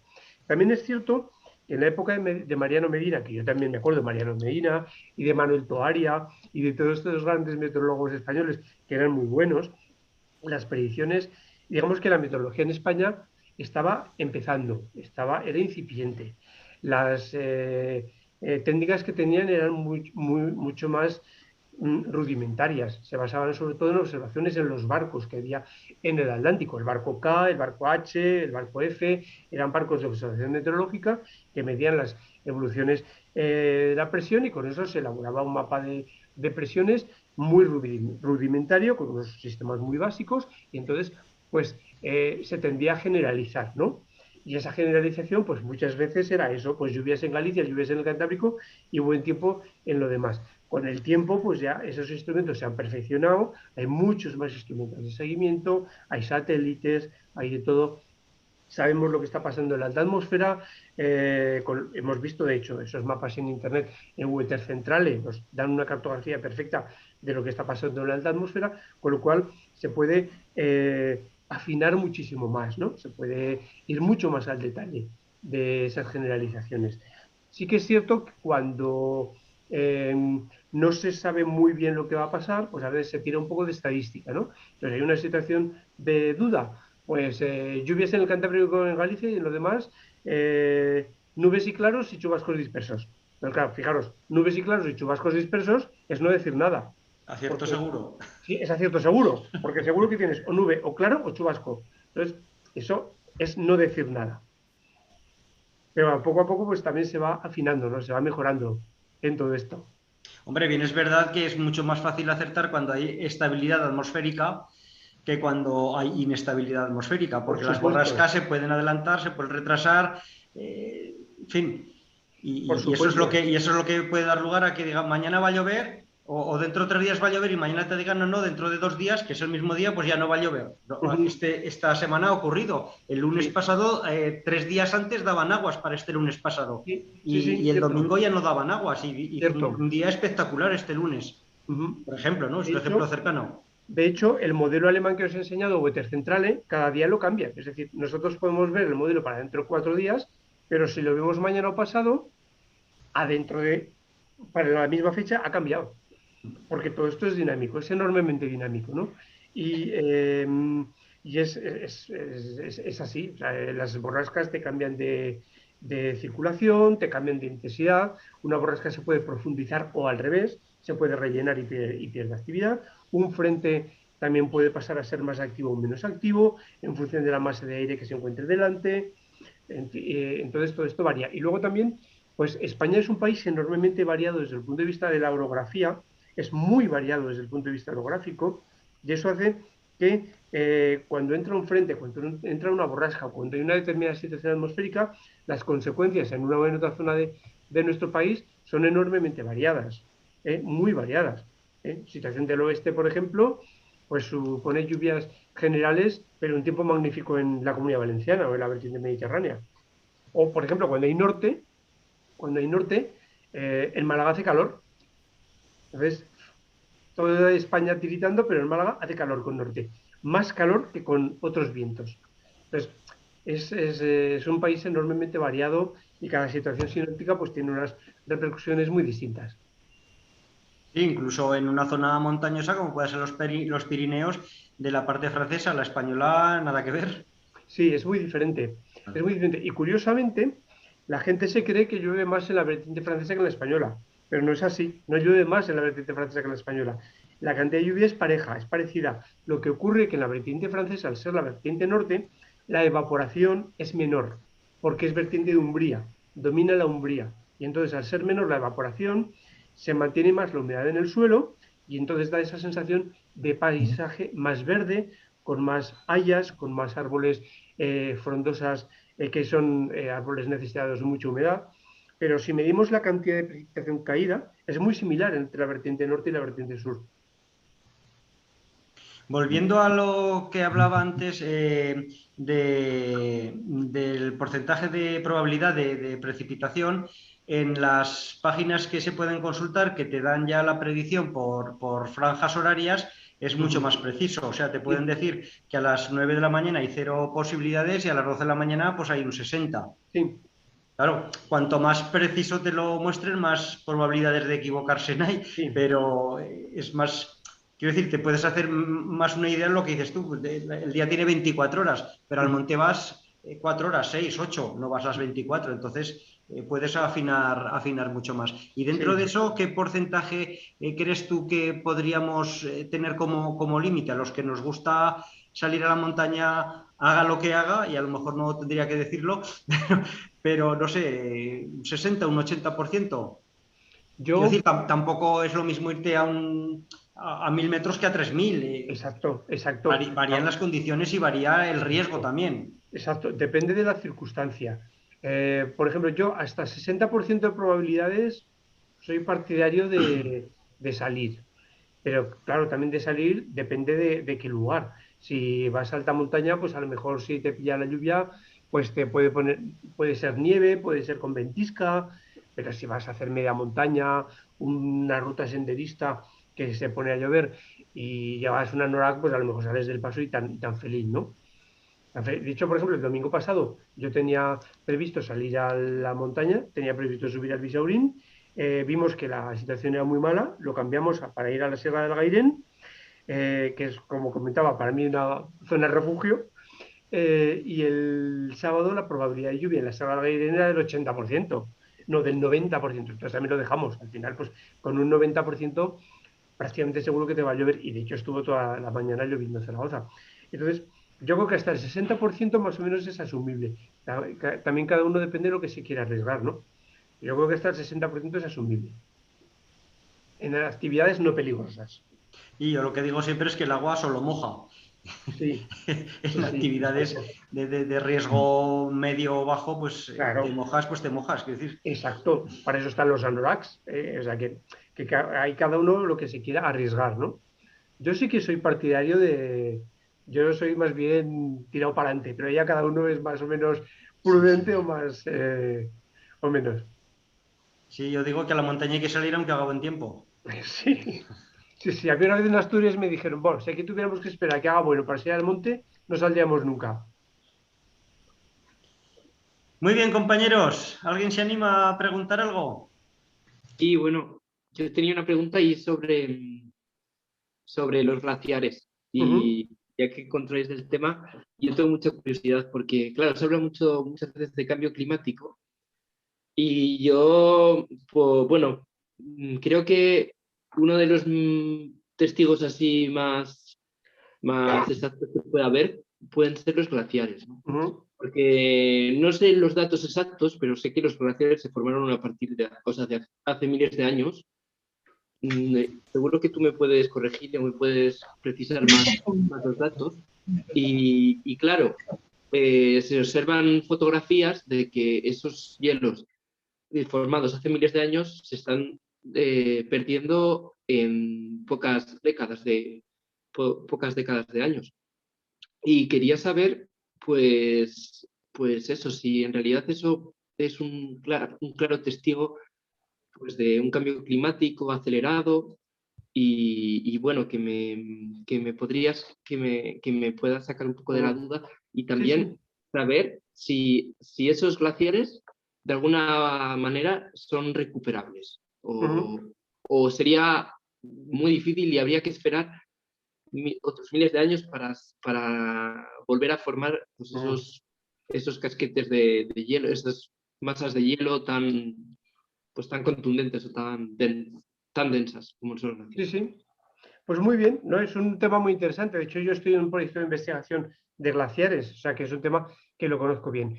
Mira, los glaciares que hay en el Pirineo son los únicos que hay en España, como hemos visto, como os he expuesto, están todos en la ladera norte, y se conoce poco de ellos, se conoce muy poco, pero el periodo medio de permanencia del hielo en los glaciares tan pequeños como los que tenemos, Aneto, Monteperio, etcétera, el periodo medio de permanencia es de un poco más de 100 años, con lo cual no hay hielo más antiguo de 150 años aproximadamente. Entonces, eso significa que realmente no sabemos cuándo se generaron los glaciares, porque no tenemos hielo más antiguo de unos 150 años. Según algunos investigadores, los glaciares se generaron en la pequeña edad del hielo. La pequeña edad del hielo es un periodo frío, muy frío, que hubo en Europa, incluida España, desde el siglo XV hasta el siglo XIX. Es decir, estamos hablando de periodo histórico, estamos hablando de hace 4 días. Más o menos empezó en el siglo XV, un poquito antes del descubrimiento de América, y más o menos terminó aproximadamente por la Guerra de la Independencia. Y a partir de entonces, el clima, las temperaturas medias están subiendo. Entonces, hay algunos investigadores que piensan que los glaciares pirenaicos se generaron en ese periodo frío, que fue muy frío, ¿eh? Muy frío. Pero no lo podemos saber, porque el hielo más antiguo tiene 150 años. Según esa teoría, durante la Edad Media no habría glaciares en los Pirineos. De hecho, la Edad Media fue un periodo cálido. Eso que pensamos a veces que cuanto más hacia atrás vamos, hacia más frío, no es verdad. La Edad Media era un periodo cálido, más cálido que el actual. Entonces, algunos investigadores piensan que se generaron en esa pequeña edad del hielo, que en la Edad Media no existían y que ahora pueden desaparecer y de hecho están reduciéndose. O sea, eso te lo aseguro que están reduciéndose, eso es evidente, no se puede negar. Y que podríamos llegar a una desaparición total de los glaciares que supondría volver a la situación similar a la de la Edad Media. Otros, sin embargo, dicen que no, que los glaciares son anteriores y que durante la Edad Media no llegaron a desaparecer. A pesar de estar en un periodo cálido, no llegaron a desaparecer y que se heredaron de periodos fríos anteriores, ¿no? Por ejemplo, el final del Imperio Romano fue un periodo frío. Y entonces, bueno, pues no lo podemos saber. O sea, hay unos que defienden una cosa, otros que defienden otra. Pero es imposible saberlo. ¿Y si pueden desaparecer? Sí, por supuesto que pueden desaparecer. Y de hecho, la tendencia es esa. Y si son recuperables, por supuesto que son recuperables. Pero si la teoría de que se generaron en la pequeña edad del hielo es cierta, si viene un nuevo periodo frío, no digo una glaciación, de un periodo frío de 4 o 5 siglos, se recuperarían. Por supuesto que se recuperarían. Y de hecho, se han perdido glaciares en el Pirineo. O sea, hay fotos de principios del siglo XX de glaciares que ya no existen. Los glaciares Salenques, el glaciar de Tempestades, no, el de Tempestades, quiero recordar, ya no existe. El de Coronas ya es un helero, ya no es un glaciar, es un helero, el de la vertiente sur del Aneto. Y hay el del Tayón, no, no recuerdo cuál, hay alguno más que ha desaparecido. Entonces, bueno, pues otros que se han convertido en heleros. Entonces, que se pueden recuperar de forma natural, sí, si viene un periodo frío, por supuesto. Y también, pues me has aclarado muchas cosas, porque claro, yo tenía una escala temporal de los glaciares, pues un poco de clase de primaria, ¿no? Y pensaba que tenían miles de años los glaciares, que eran de la época, yo no sé, tenía la escala geológica, me la tengo que aprender un poco mejor. Sí. Pero bueno, es que, perdón un momentico, a veces se confunden las escalas y tener una escala temporal es muy importante. Luego pasa una cosa también, nosotros estamos hablando en los Pirineos de glaciares que son muy pequeñitos. Entonces, formar un glaciar de 40, 50, 60 hectáreas no tiene nada que ver con formar los glaciares, pues que el del Baltoro, por ejemplo, del Karakorum, que son 75 kilómetros de lengua, o los del Annapurna, que son 11 o 12 kilómetros de lengua, los de la vertiente sur, no tiene nada que ver. O sea, estamos hablando de glaciares en miniatura que desaparecen con cierta facilidad, pero si las condiciones climáticas cambian, pueden regenerarse también con una cierta facilidad. Pues es una buena noticia, la verdad. Un poco alentadora. Y sí, bueno. Sí, porque es que tenemos que tener un poco la cabeza de que en la naturaleza todo cambia, nada es inmutable. Y entonces todo cambia en diferentes escalas temporales. Y entonces los glaciares pequeños cambian a una escala temporal relativamente pequeña, los grandes glaciares a una escala temporal mucho más larga y la Antártida, evidentemente, a una escala temporal de miles o millones de años. Pero todo cambia. Y si nos fijamos, qué sé yo, en los mares, pues también cambian, el nivel del mar también cambia, en la vegetación también cambia, en los ríos también cambian. Lo que pasa es que cada fenómeno natural cambia a unas escalas temporales diferentes y el ser humano lo aprecia o no lo aprecia, porque nosotros, claro, tenemos un periodo de vida pequeño.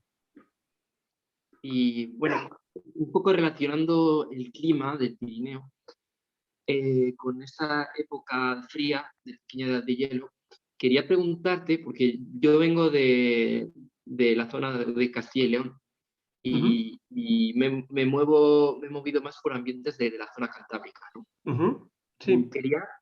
Y aún no sé muy bien, igual es un aspecto más botánico que otra cosa, pero por ejemplo aquí en el Pirineo se han mantenido los abetos, las masas de abetos, sí. Y a mí me cuesta saber por qué en el Pirineo podemos encontrar bosques de abetos y en el Cantábrico no podemos encontrar bosques de abetos, ya que la precipitación en el Cantábrico también es abundante y también hace frío, porque por ejemplo en la zona de Ansó, de Fago, es verdad que hace frío, pero creo que tampoco la temperatura creo que tampoco es suficiente, o sea, más fría que la zona cantábrica, ¿no? Sí, sí, sí. Me cuesta determinar las variables que hacen que en el Pirineo sí que hay abetos, pero que solo se restrinja el área de distribución de esta especie al Pirineo. Sí. Entonces, pues creo que puede ser una de las cosas que has comentado antes, y es de esa pequeña edad de hielo, ¿no? Que quizá fomentó que que las masas pirenaicas hubiese estas masas de abeto, quizá por la altura, porque era muy frío el Pirineo, pero bueno, si me lo podrías explicar. Sí, sí, por supuesto. Además, lo que planteas es muy, muy, muy interesante. Mira, tienes toda la razón. En la Cantábrica no solamente no hay abetos, sino que no hay coníferas en general. Tampoco hay pinos. Los pinos que puedas encontrar en la Cantábrica son replantados. De forma natural no hay pinos ni abetos. En la Cantábrica solamente hay vegetación de frondosas. Encinas en la parte baja, robles y hayas. ¿De acuerdo? Y un pequeño alcornocal en la Líbana, en Cantabria. Pero son frondosas. Mientras que en el Pirineo hay frondosas y coníferas. De hecho, tanto la Cantábrica como los Pirineos pertenecen a la misma provincia biogeográfica, que es la provincia eurosiberiana, perdón, a la misma región biogeográfica, que es la región eurosiberiana, pero se diferencian dos provincias, la provincia pirenaica y la provincia cantábrica. Precisamente por una de las razones que estás comentando. ¿Por qué? Pueden ser razones variadas. En primer lugar, el clima es parecido, pero es más lluvioso el clima de la Cantábrica. ¿De acuerdo? Es algo más lluvioso y sobre todo son lluvias más regulares. Es un clima menos continentalizado, el de la Cantábrica, más atlántico, mientras que el del Pirineo es algo más continentalizado. Entonces, al variar las temperaturas, no quiere decir que los abetos no pudieran vivir en la Cantábrica, sino que en esas condiciones las frondosas, sobre todo el haya y el roble, son más competitivas, ¿de acuerdo? Y al ser más competitivas, ¿quién domina? ¿Quién gana? Pues gana el más competitivo. El que se adapta mejor a las condiciones, hayas y robles, ¿de acuerdo? Eso yo creo que para mí es fundamental. Porque durante las glaciaciones, en el Pirineo dudo mucho que hubiera abetos y pinos, porque durante las glaciaciones el Pirineo estaba prácticamente cubierto de glaciares. Es que las lenguas glaciares llegaban hasta Sabiñánigo. Entonces, y estás hablando de estas lenguas glaciares, ¿cuánto tiempo puede haber pasado? O sea, cuando había estas lenguas que llegaban hasta Sabiñánigo. La última glaciación terminó hace 13.000 años. 13.000 años. Sí, la última, pero en el Pirineo se han catalogado 4 glaciaciones. Entonces, la última terminó hace 13.000 años, pero creo que no fue la más extensa. La más extensa, quiero recordar que fue la segunda, que puede ser hace unos 100.000 años aproximadamente. Pero la última glaciación terminó hace unos 13.000 años. Esa glaciación afectó también a la Cantábrica. También afectó a la Cantábrica. Pero igual un poco menos, ¿no? ¿Perdón? Quizá un poco menos, por la influencia del mar, ¿no? Sí, porque había una situación un poco más atemperada, pero por ejemplo en la Cantábrica hay restos glaciares importantes. O sea, hay valles glaciares, Fuente es un circo glaciar, los lagos de Guadonga son lagos glaciares, los lagos de Somiedo son lagos glaciares, o sea que hay huellas de glaciarismo en la Cantábrica. ¿Me explico? Pero con menos desarrollo también porque estamos hablando de una cordillera de una altura más modesta. Entonces, yo creo que la razón fundamental es esa. Y después, abetos, en España, aparte del Pirineo, también hay en Andalucía, porque el pinsapo es un abeto, es un abies pinsapa, mientras que el abeto es abies alba. Entonces, allí sí que se refugian las glaciaciones. Allí, precisamente, está gracias a las glaciaciones, porque la Sierra de Grazalema funcionó como un refugio. Era fría, pero no excesivamente fría, no tan fría como los Pirineos, porque está mucho más al sur, y entonces allí se daban las condiciones favorables para que se refugiaran los abetos. Y con el tiempo, cuando el clima se fue calentando, pues el abeto de allí se adaptó, se convirtió en pinsapo y se permaneció en los bosques del norte de África, los bosques del Rift, en el Atlas y en la Sierra de Grazalema, que funcionó como montaña refugio. Entonces, Yo creo que la razón por la que no hay coníferas en la Cantábrica, yo creo es sobre todo una cuestión de competitividad entre las especies. Es mi opinión. Sí, sí, vamos, yo también lo creo, sí, porque las frondosas, al final hay en el sistema ibérico, coníferas en Castilla y León, hay en el sistema, lo que predomina es el roble, el Quercus pyrenaica, Exacto. el equivocado nombre de Rebole. Exacto, el equivocado nombre. De hecho, los pinares del norte de Soria, los grandes pinares del norte de Soria, de la zona de Covaleda, Vinuesa, etcétera, son pinares artificiales. Allí la vegetación climática es el roble, es el Quercus pyrenaica. En las partes más altas sí que había pinos de forma natural, pero esos pinos que estaban en las zonas más altas se extendieron de forma artificial, sustituyendo al Quercus pyrenaica porque era un bosque más aprovechable económicamente.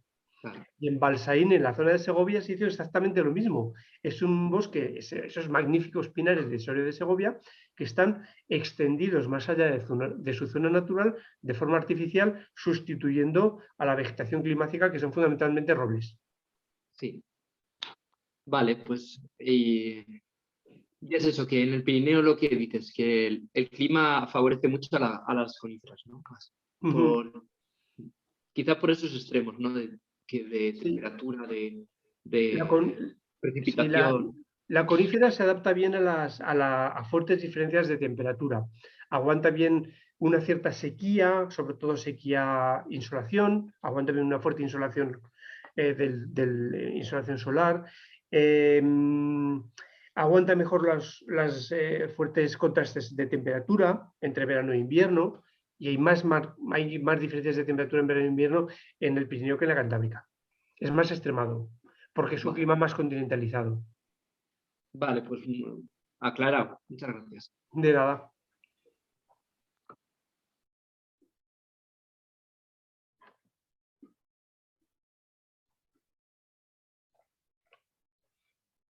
Bueno, ¿alguna cosa más? Sí, estaba hablando, pero era solo para mí. No me había dado cuenta que estaba sin micro. Quería decir que se está viendo últimamente un fenómeno y a raíz de la pérdida de los glaciares, y es que están apareciendo ibones por la pérdida de masa glaciar. Sí. Y por otra parte, se está viendo el fenómeno contrario, ibones poco profundos que se ve que se están colmatando, incluso algunos desapareciendo. Yo digo, no sé si me equivoco, pero yo digo que puede deberse al mismo fenómeno del cambio climático. Es que cuando no sabemos por qué pasan las cosas, le echamos la culpa a todo el cambio climático. Sí. No sé, ¿qué opinas, Javier? Sí, a ver, el cambio climático se está convirtiendo en una especie de recurso. Todo tiene la culpa del cambio climático. Entonces, hay que aclararlo. Algún ibón que ha aparecido como consecuencia del retroceso glaciar, evidentemente es consecuencia del retroceso glaciar, que está relacionado con la subida de las temperaturas medias que se está produciendo en el mundo desde el siglo XIX, desde principios del siglo XIX. Lo que pasa es que no es una subida lineal, es una subida que tiene sus vaivenes, ¿vale? Pero desde el siglo XIX hasta ahora hay una tendencia ascendente, incluso diría yo desde el XVIII. Después, la colmatación de los ibones es un proceso absolutamente natural que no tiene nada que ver con el cambio climático y que es irreversible. Todos los ibones, todos los lagos del mundo y todas las zonas húmedas del mundo, tarde o temprano, van a desaparecer. Es un proceso que es lento o rápido en función de muchos factores. ¿Por qué? Pues porque todas las ibones y lagos y lagunas actúan como balsas de decantación. Son lugares en los cuales se acumula sedimento, se acumula grava, se acumula arena, se acumula tierra, y entonces pues poco a poco se van reduciendo y van cubriendo menos, hasta que llega un momento que desaparecen. De hecho, hay muchísimos ibones en el Pirineo que han desaparecido, y cuando desaparecen se convierten en turberas. O sea, las turberas que encontramos a veces en algunos ibones, en algunos lugares, son ibones rellenos. Y hay algunos que están en un proceso muy avanzado de colmatación. Estoy pensando, por ejemplo, seguro que lo conocéis, el ibón de Anayet. El ibón de Anayet superior está a un paso de quedar colmatado. Tortillas, por ejemplo. Prácticamente está colmatado. Tortillas prácticamente ha desaparecido como ibón y se ha convertido en un prado. En un prado, sí, pero que en realidad es un jolines, no me sale la palabra y lo he dicho antes. Es un humedal. Sí, es un humedal, pero Una turbera, has tiene dicho, un nombre. ¿no? Luego me saldrá. No Una pasa turbera, nada. has dicho, ¿no? ¿Perdón? Una turbera, has dicho, Una ¿no? turbera, efectivamente, una turbera. Se convierten en turberas. Entonces, todos, su final es ese. Y el Anayer superior está muy avanzado. ¿Por qué sabemos que está muy avanzado? Si os fijáis, buena parte de la orilla del Ibón de Anayer superior se ha convertido ya en un prado que andas por él y está empapado en agua. Eso es una turbera ya. Y el resto, lo que queda con la mina de agua, cubre muy poco. Creo que el lugar más profundo del Ibón de Anayer superior son 2 metros, que eso para un ibón no es nada. Entonces, poco a poco, pues se va a ir cubriendo de sedimentos. Eso, como todos, va a desaparecer. ¿De qué depende de que desaparezca más antes o después? Pues de la cantidad de sedimentos que recibe. Y eso depende, pues, si hay vegetación alrededor, porque los procesos erosivos, si no hay vegetación, son más rápidos, y si hay vegetación, son más lentos. Si llueve mucho o poco, si llueve de forma torrencial o suave, pues todo eso influye en la cantidad de sedimentos que llegan. Y de hecho, en muchos ibones se ve perfectamente deltas generados por los barrancos que van aportando sedimentos. El ibón de Caquieras, por ejemplo, tiene un precioso delta de un barranco que ha formado un delta perfecto, perfecto. O el ibón azul superior igual tiene un delta perfecto que no es más que la llegada al ibón de todos esos materiales que poco a poco pues, le van restando superficie y profundidad. Entonces eso es un fenómeno absolutamente inevitable y que durará más o menos, pero que al final desaparecerán todos los ibones y se convertirán en turberas. Muy bien, Javier, gracias. De nada. Eso no tiene nada que ver con una catástrofe natural, es un proceso natural. Vuelvo a decir, la naturaleza todo cambia. Voy a dar la luz, que no se ve casi nada. Bueno, yo de alguna forma lo vinculaba a la más escasez de precipitaciones, más sequedad en el ambiente, por eso lo achacaba yo un poco a eso, pero claro, un cambio climático hay que verlo con muchísima perspectiva, no de un año para otro. Es muy lento, un cambio climático es muy lento y además, a ver, es que en el concepto de clima está incluido el concepto de cambio, o sea, el clima cambia por definición. Otra cosa es que el ser humano sea otro factor de cambio, que lo puede ser, no niego que lo sea, pero no es el factor de cambio. El clima cambia por muchísimos factores naturales de una enorme potencia, de un enorme poder y sobre los cuales el ser humano no puede hacer nada. Que además influya en ciertas actividades del ser humano, sí, puede ser, pero el nivel de influencia es pequeño y en cualquier caso no sabemos hacia dónde va a evolucionar el clima en los próximos años. Ya os decía antes, la teoría del cambio climático nos decía que España se iba a desertificar y que el sur de España se iba a convertir en una prolongación del desierto del Sáhara. Lo que estamos viendo en los últimos años es justo lo contrario, lo que tú mismo has advertido, que muchas borrascas entran por el sur, con lo cual en el sur llevan muchos años sin tener periodos de sequía graves, como los que hubo en los años 80 y 90. De hecho, os comento, no tiene mucho que ver, pero hay una teoría, es una teoría, hay que cogerla con pinzas. Hay una teoría que dice que a partir del año 2020-21 el mundo entra en un periodo frío. Es decir, que empezaríamos ahora un periodo frío de unos 40 años. Es una teoría que defienden algunos climatólogos, salió de una universidad rusa y se basan en uno de los factores que más influyen en el clima, que es la actividad solar. Nosotros nos creemos que el Sol es una constante y que siempre emite la misma radiación. Eso no es así, el Sol no es una constante. El Sol tiene sus ciclos de mayor y menor actividad. Y entonces hemos entrado, esto ya no es teoría, esto es cierto, esto es científicamente demostrado. Hemos entrado en un periodo de baja actividad solar. ¿Por qué lo sabemos? Pues porque hay pocas manchas solares. Entonces, baja actividad solar significa que la radiación solar emitida y por tanto que llega a la Tierra es, digamos, menor que los años anteriores. Eso, si es cierto, se puede convertir en un ligero descenso de la temperatura media del planeta en los próximos 40 años, porque es un ciclo que dura 40 años. Eso lo defienden algunos científicos. ¿Que tengan razón o no tengan razón? Pues dentro de unos años lo veremos.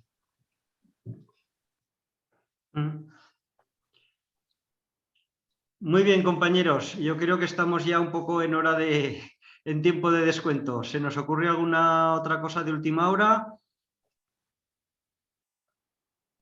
o podemos dar por finalizada la charla, que desde luego ha sido tremendamente interesante. Yo estoy muy agradecido a Javier del Valle por haberse prestado. La verdad es que rezuma entusiasmo por todos los lados. Se ve que no solamente es su profesión, sino que es su pasión. Y bueno, de alguna manera nos aprovechamos todos. Gracias, Javier, por esta aportación tan maravillosa. Se nos ha hecho corto, esto da para mucho. Cualquier tema que se incluye nuevo en el debate, pues da para una videoconferencia. Gracias a Javier Garrido por la asistencia técnica y bueno, gracias a todos por vuestra asistencia, por vuestra presencia. La verdad es que este tiempo de pandemia pues nos ha hecho descubrir alguna cosa interesante de poder comunicarnos de esta forma.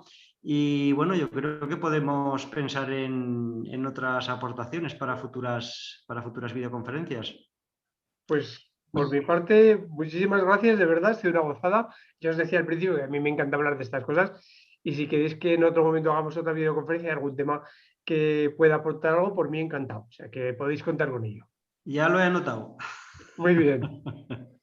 Bueno, muchas gracias a todos. A vosotros. Vale, Hasta la próxima. a todos vosotros. Muchas gracias. Javier. Muchas gracias. Gracias, Hasta luego. adiós, buenas noches.